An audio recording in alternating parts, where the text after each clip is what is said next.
Good morning. My name is Joy Court, and I'm absolutely delighted to be here at the Love Reading Lit Fest. And this morning it's something slightly different. With my UKLA hat on, I will be interviewing Deborah Maclaren, who, as you all know, is the Love Reading Managing Director. So, one of the things I'm most proud about in terms of my involvement with books is being a UKLA trustee and being involved in their book awards. And Love Reading have been a sponsor of our book awards for many, many years. And they are currently going through some very exciting changes, which will mean an awful lot to my UKLA colleagues in schools all around the UK. So, Deborah, you're on the spot. So can you tell us about all the exciting changes at Love Reading? Of course, thank you so much, Joy. Yes, we've been busy. Most people know Love Reading. We've been around now for 17 years. Most people know us as a leading book recommendation website.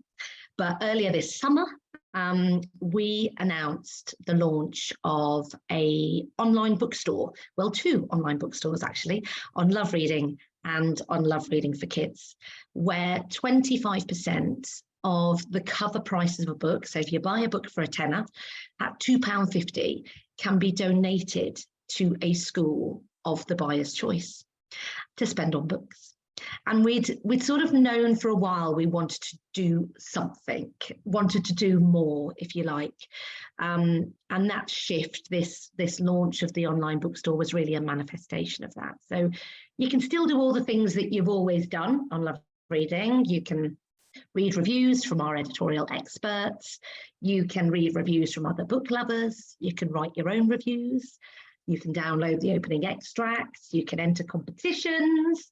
You can save books to your wish list. You can rate the books. You can track the books you're reading. All the brilliant things I use week in, week out, and thousands of our subscribers use week in, week out. But now you can, at the click of a button, buy a book easily and cost effectively and make a difference. So we are super excited and super proud of that change. So that's the biggest one, Joy. But there's been another one too. We've not sat on our laurels. We have also decided to sort of merge a couple of our sites. So we had Love Reading for Schools, which was our separate standalone site for practitioners, for school librarians, for teachers, to be able to keep up to date with our recommendations and wish lists and reading lists. So what we decided to do is to merge Love Reading for Schools into Love Reading for Kids, creating really a one-stop shop for reading for pleasure. And the reason we did that is because we just wanted to make it easy for people to use it. So it keeps all of the best bits.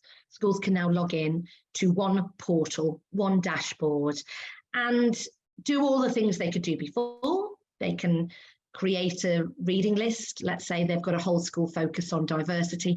They can create a reading list using our recommendations.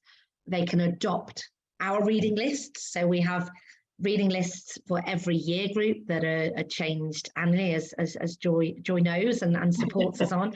And they can do all of that. And we also develop reading lists for key curriculum areas to support schools. But now schools can also, and I'm really excited about this, they can create wish lists, really shareable wish lists, to enable people to give books to them. Now, my school, we've been wanting to do this for ages, but I'll be honest, I didn't want to use Amazon. And I know a lot of schools do use Amazon, but I don't want to put any more penny in Jeff Bezos's pockets. So we have developed our own way of creating these wish lists. So you just add books to your list. You explain how many copies. So if, let's say you want a class set of Beetle Boy or whatever, you can do that, and you can create that, and people can buy from that wish list. You share it to your school by text, put it on the newsletter, pop it on the website. You can do all of that, and people can buy. The books get sent directly to the school. But the win-win is the school then gets 25% more. So they get a free book from the parental community, their parents, their carers, their friends of the school, but they also get 25% extra to spend on top too. So Reading for Pleasure is just at the heart of everything we do, as I know it is for the UKLA. So we just believe it sort of bolsters the offering and makes it easy for us to support children to get excited about books, whether they're at home or whether they're at school. So yeah. It's unusual, isn't it, to find a business that has a social purpose, and that really struck me from what you were saying, that you're not just there running a business, you're doing this because it's something you really care about, a social purpose to your business, really. So why is children's reading so important? Well, yeah, the rest of us. You're right, Joy. And you know what? I'll tell you, reading changed my life. I come from a working class home in Liverpool. We didn't have many books at home. My parents weren't readers, but when I was very small, my mum took me to my local library in Crosby in Liverpool, and sadly it's no longer there, which really breaks my heart. But I fell in love with books there, and it took me to other worlds. It expanded my horizons. I just fell in love. I was hooked, and that love of books has never left me. And I know that a lot of families will be similar to that, but won't be taken to the library. A lot of schools haven't got big libraries at school, and I just felt like I wanted to do more. It was our responsibility to do more. And I have been a school governor for the last 8 years. One of the best things I've ever done, but one of the most challenging things I've ever done. And we're at a lovely school in Southeast London, a little Church of England school.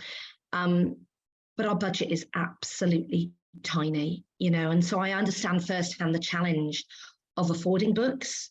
The fact that a whole class set of a book is a luxury. When did a book become a luxury in a school? And we have got a really, really diverse community, really high levels of English as an additional language, and diversity across the school. And we don't have a varied selection of titles. We're getting there, but we don't have a selection of titles where we can encourage the most reluctant of readers and, enable all children to find themselves reflective in a book. And I know schools across the country are in exactly the same situation. So, where book stock is so out of date, and it's really heartbreaking. And it was funny when we launched this, my 14-year-old son, and I explained to him, I showed him the websites, and obviously they know the websites, they use the websites to select the books they want to read next. But he was like, so Mum, I don't get it. It's not good business, this, is it? So I was like, sorry, what do you? And he went, well, why are you giving all your money away? I said, that's a very good point, Jack, yes. But I did try to explain to him that, we have a responsibility, and I felt very strongly that we wanted to make a difference. And, we if we sell a lot of books, we will be fine, but actually for every single book we sell, that money is totting up for schools. And I'm very proud of it. I feel very strongly it's something that needs to do. We know it's something we needed to do, because we know what a difference reading for pleasure makes. It has a huge impact on not just their well-being, but their academic achievements, their future success. There's research going back for years, isn't there? Yeah, absolutely, tons and tons of research for years. But you know what, the funny thing is, I don't know whether, and I think there's still a big job to do in order to get that message out there.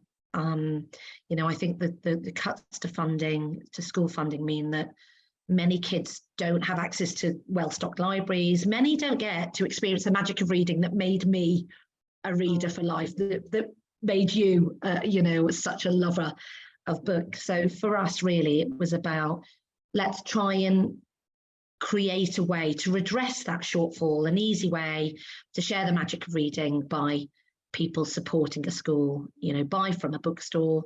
We're not saying that you can't buy anywhere else, you know, wherever, you know, we want people to buy books, we want people to read books, but this way will enable you to maybe make a difference.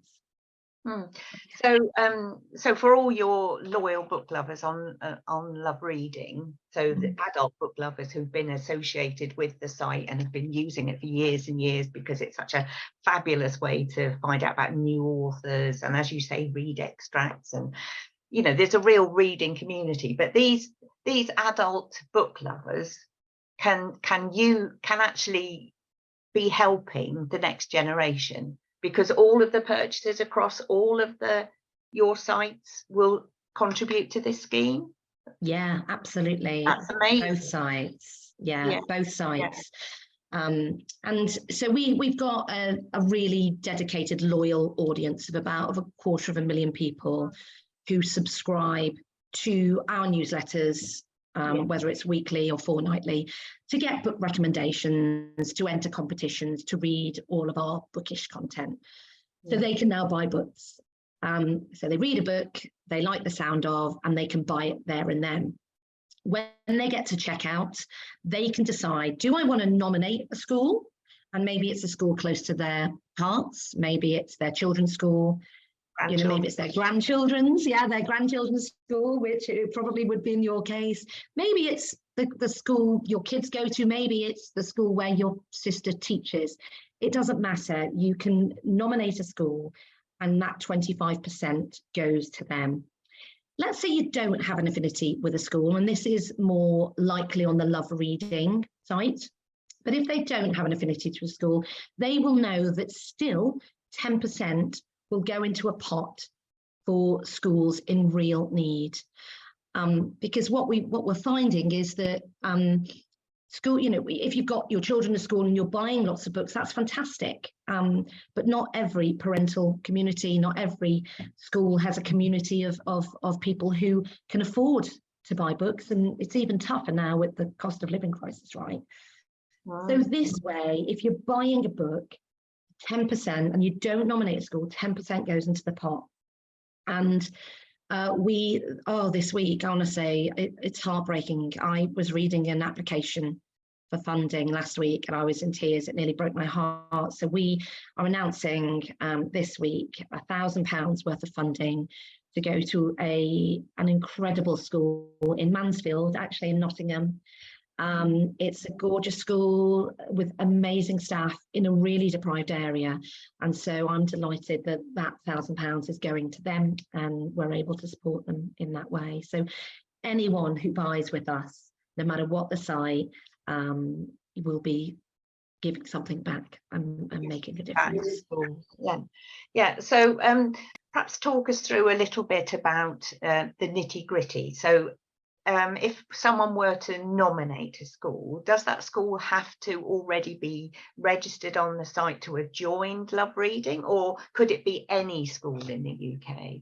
Yeah, any school. So if they have previously been a member, so we have 17,000 schools who are already members of Love Reading for Schools. So if they were already a member of Love Reading for Schools, they can just log in to the Love Reading for Schools site, and there will be a little web address on the screen here, hopefully, where it's not clickable, but they can, anyone watching this can note it down, and that is where you sign in. So it's where schools sign in to be a member.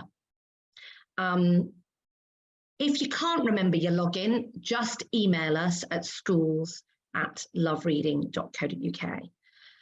But once you've signed up, and it's super easy to sign up, you can create a school page, and you can then access your dashboard, which gives you everything you need to know. If somebody buys something and allocates a school and they're not a member, that's not a problem. What happens is the database that we have from the Department of Education has got every school in the UK on it. So the school should come up. And what will then happen is that if that school is not a member, they will be sent an email saying, you've been allocated funds on the LoveReading for Kids, LoveReading site. Please do sign up to access your dashboard and create your school page on the platform. So whatever way, they have the opportunity to obviously take advantage of those funds that are being allocated to them. Yeah, so that would be a really nice surprise for schools.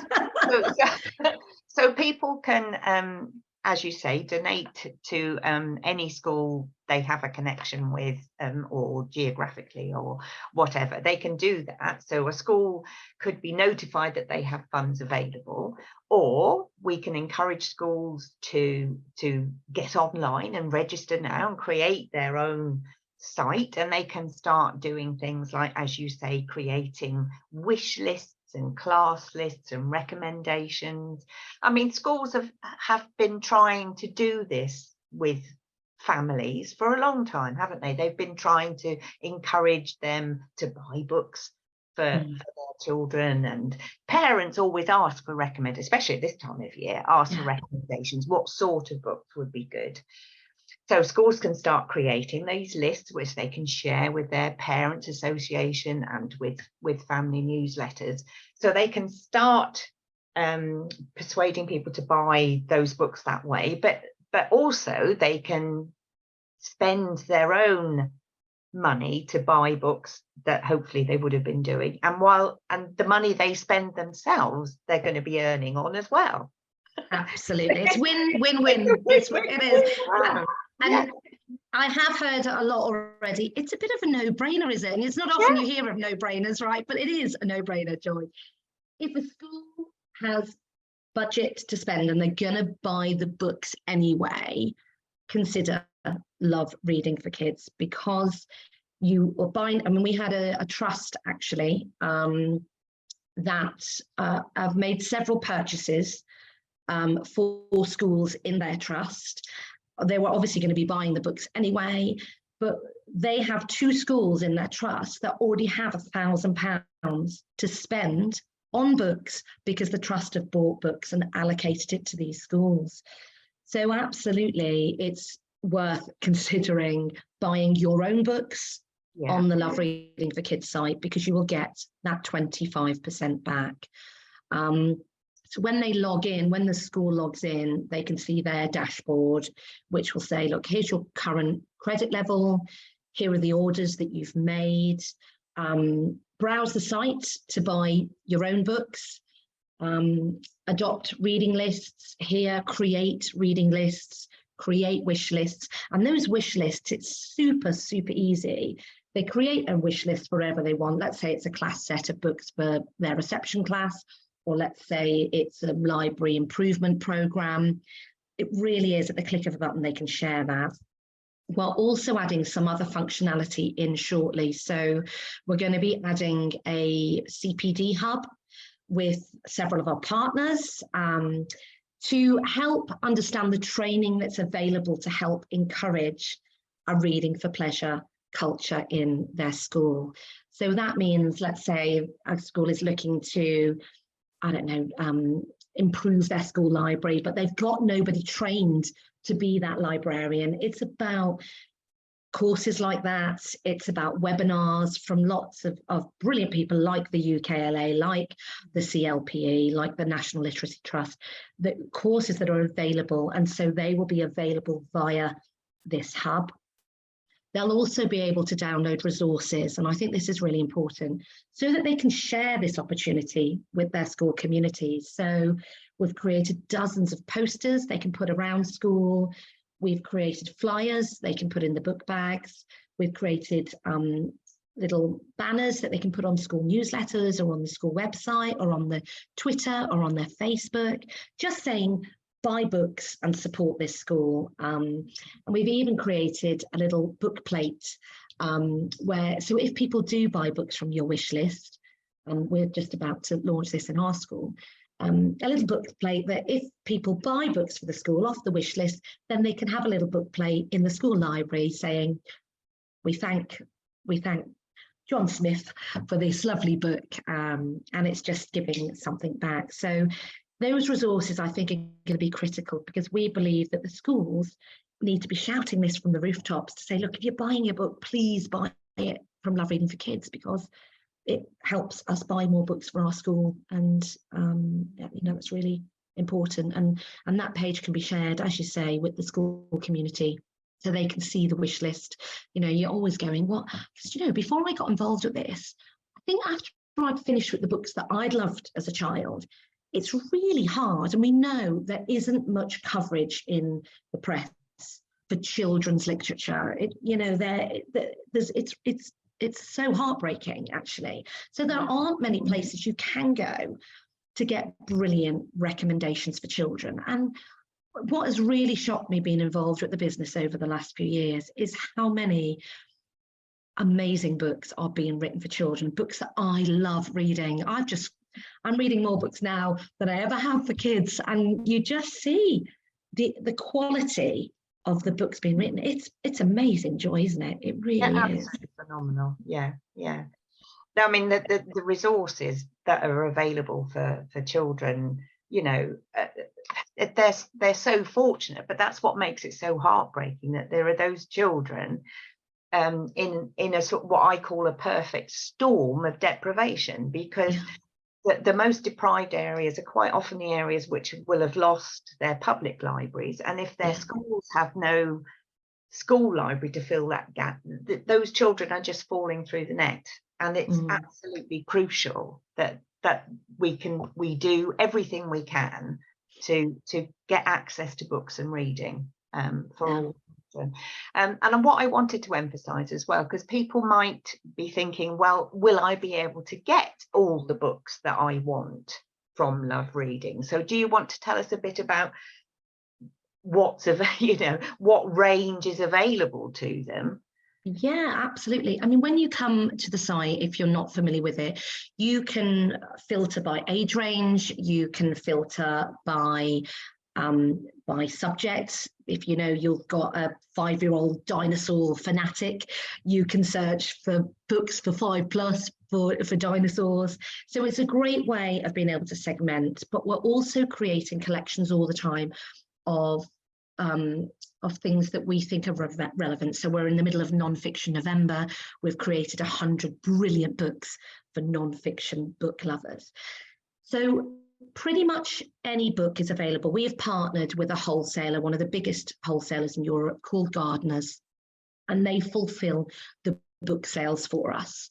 So you'll be able to go onto the site. It will show you the price. It will show you the availability. Now, let's say it says a book is available, but then a school then goes to buy 80 copies. We had this yesterday. The school put the order in, we check availability, and we then email back and say, actually, we've got 20 in stock.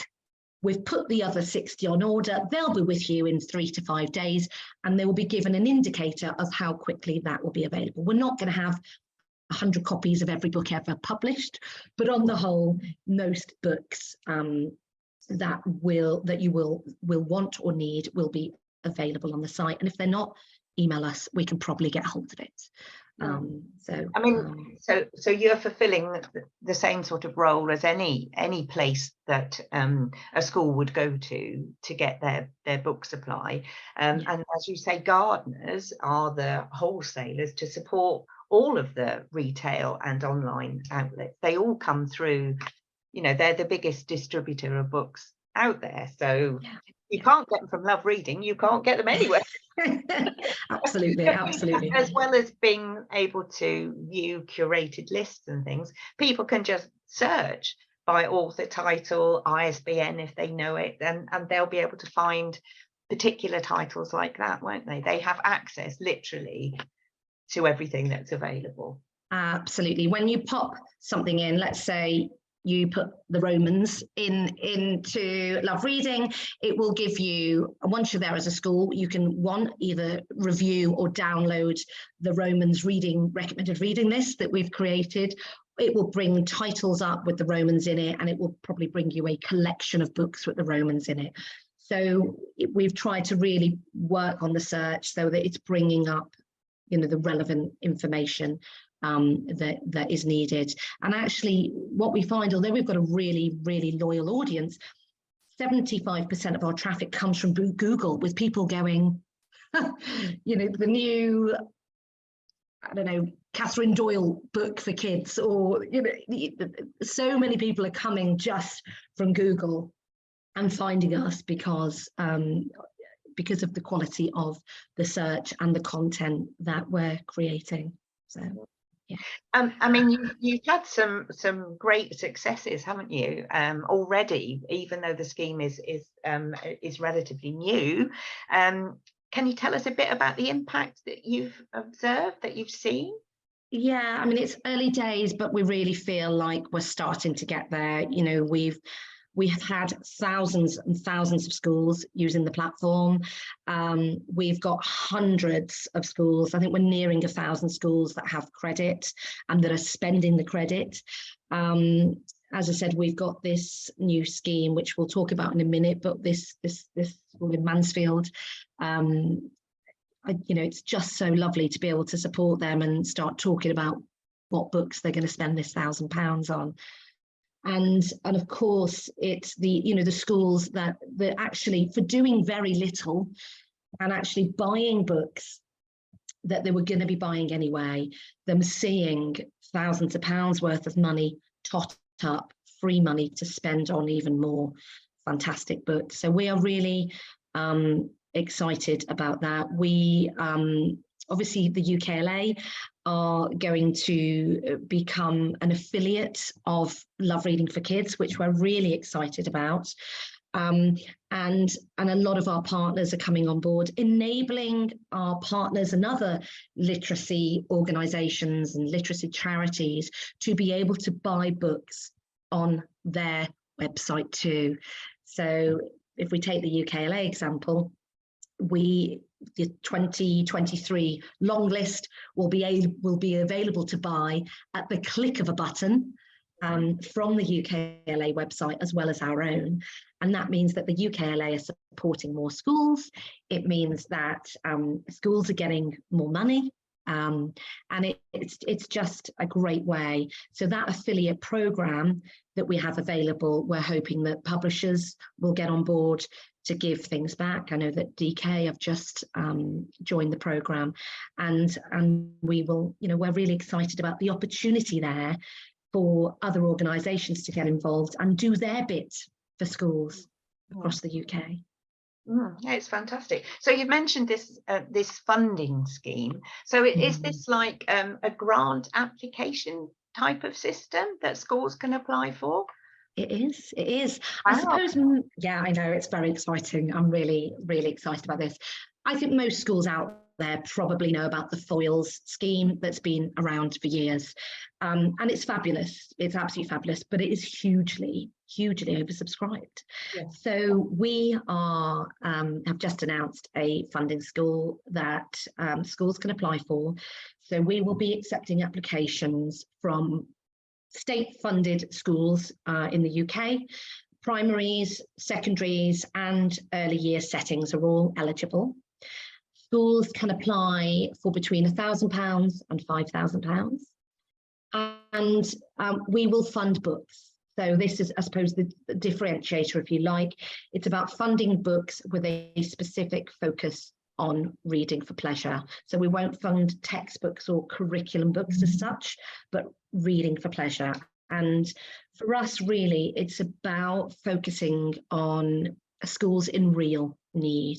So some of the biggest considerations we will be looking at when looking at the applications will be schools with either income deprivation or cultural deprivation, schools with high free school meals or high pupil premium percentages, schools with higher DACI, with deprivation in terms of where they're located, a DACI. We'll be looking with schools with low literacy levels, poor literacy levels, where they need funds to help invest in that. And schools may be looking to improve standards. So all of those are areas that we will consider for the applications.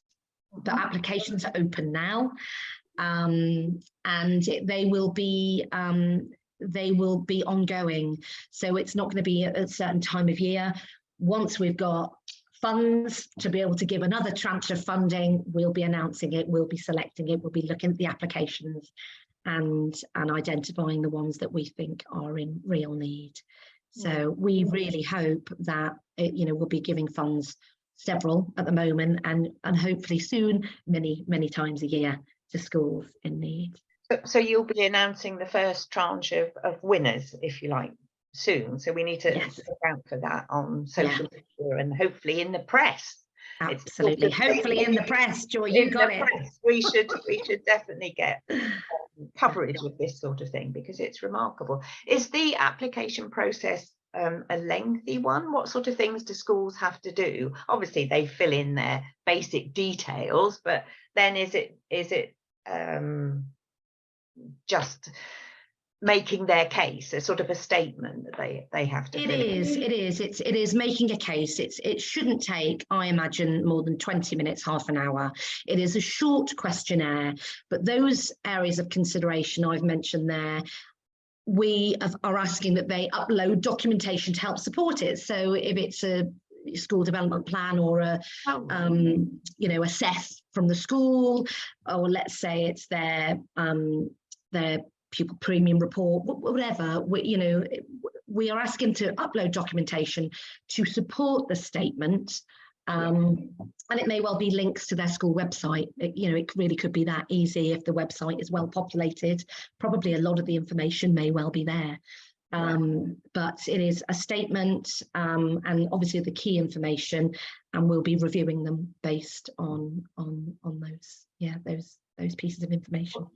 That's a phenomenal opportunity for schools. I mean, as I said, we've been at UKLA, I think, absolutely delighted with the sponsorship we've had from Love Reading, which has enabled us to keep going with our book awards. And we really feel that our book awards are making a difference in schools because it's introducing, we're the only national book awards which are judged by class teachers. And the fact that these books can be recommended from one teacher to another, I think, is really important, and really gives the book lists credibility. And for there now to be a way in which parents and schools can access our book lists and everything else is going to make such a difference. So I really think the takeaways for UKLA members, for teacher members and for our school members is you need to get your school signed up, you need to find out about this funding scheme and get your applications in, but get your school signed up so that you can use the facilities to do things which hopefully you were doing anyway, but give yourself that extra facility for spreading the message about reading for pleasure and getting books into children's hands.